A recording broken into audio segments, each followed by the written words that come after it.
morning. This is the online lesson number 5. After the Zoom meeting, after watching the YouTube video, you should do the solving worksheet, post on Google Classroom, and the WAMAP assignment. Quick reminder of the difference between exponential form and logarithmic form. Exponential form, y equals b to the power of x. We switch forms by taking the inverse, and we get y equals log base b of x. So if we have y equals 3 to the power of x, the inverse would be y equals log base 3 of x. This idea of switching forms, of taking the inverse, is going to come in as an important step as we solve today. First, let's practice a couple of these together, of that idea of switching forms. In an exponential function, we have a base, a power, and a solution. When we start with an exponential function, we have to move it to a log in order to switch forms. So this as a log is log base 5 of 25 equals x. Again, we should be able to use logic. When we look at the first exponential function, 5 to what power is 25?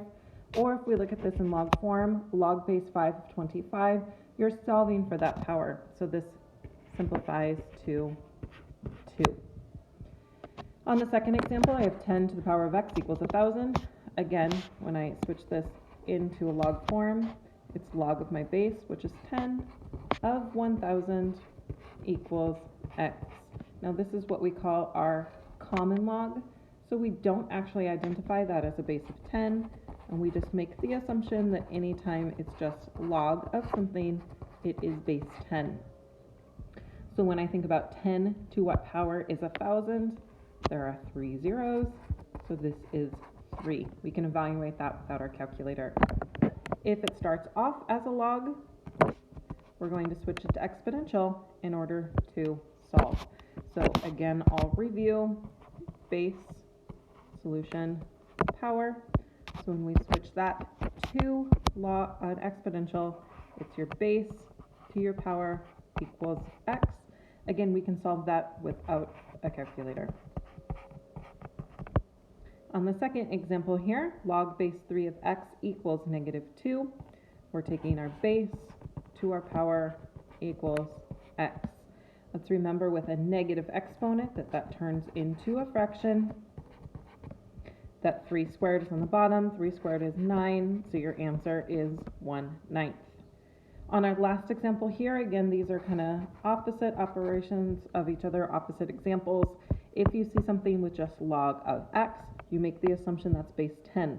So when we switch forms, this would be 10, because you add that base to the power of 10,000 equals x. That's going to be a really big number, and I'm not going to solve that. The other thing we're going to use today as review from before is the change of base formula. Your calculator is only programmed in base 10 or base E, so we need to get our calculator into base 10 so that we can evaluate a particular number. So if I was to try and solve for x, I would change this into log base 4 of 7 equals x. If the directions say find the exact value, this is all I would do.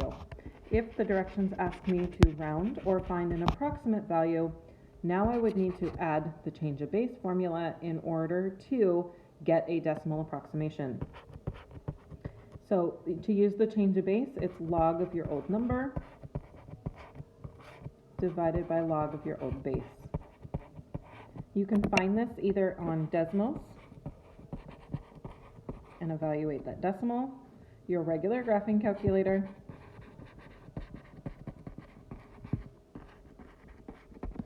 or you can find it on your cell phone, but you have to turn your cell phone sideways. Let's go through a couple solving questions then, so we can kind of remember. Your directions for solving are going to be to isolate the log and then switch forms. Again, if you're solving and it starts off as a log, you're going to end up as an exponential function in order to be able to solve. So just think about the algebra that would normally happen here. You're not doing anything fancy. We're going to start by subtracting 8 from both sides.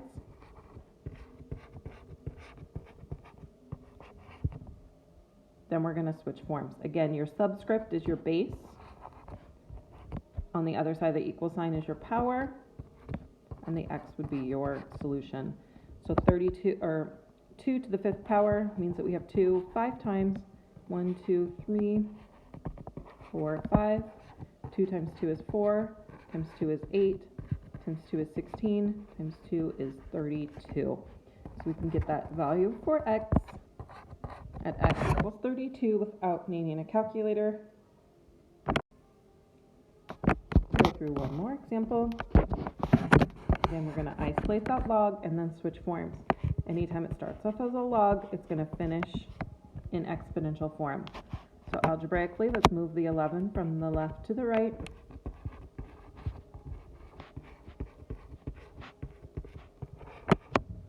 Now we've isolated the log, we're going to switch it to exponential. Your base is 3, your power is 2, your solution is x. 3 squared is 9. So we were able to solve that log function again without a calculator. Go through one more example. Those of you who missed class, we did this example. I gave you guys 30 seconds as a head start to solve this question. Here, I'm going to move the 16.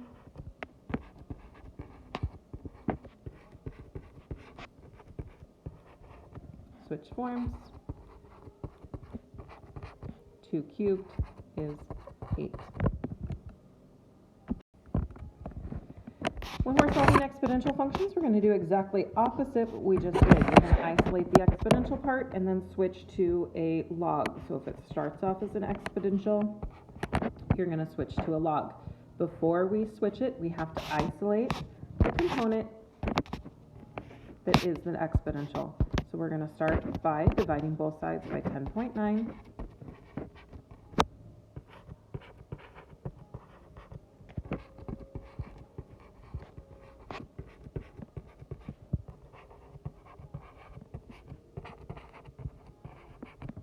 Now it's an exponential, so I'm going to switch it into a log in order to be able to solve. My base is 1.052. That is my subscript. My solution is 270 divided by 10.9. Again, remember our calculator is only in base 10 and base E. This problem is not in base 10, so here's where our change of base formula comes in. So in order to get our approximate value into the calculator, we're going to need to take log of our old number.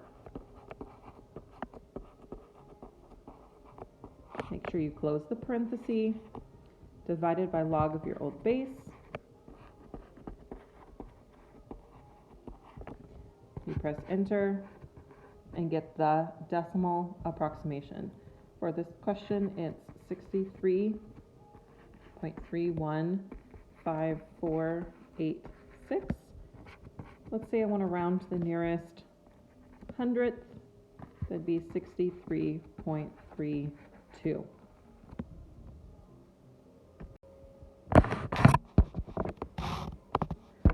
Another example, again, similar structure, just a little bit different. This starts off as an exponential function, so we're going to switch it into a log. So let's start by trying to isolate the exponential component by dividing both sides by 11.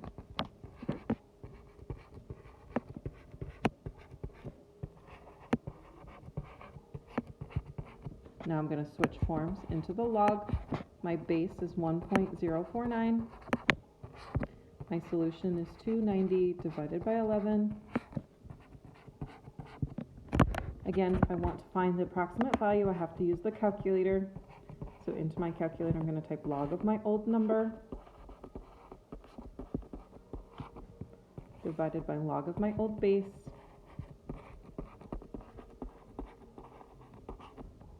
It's going to give me the decimal approximation.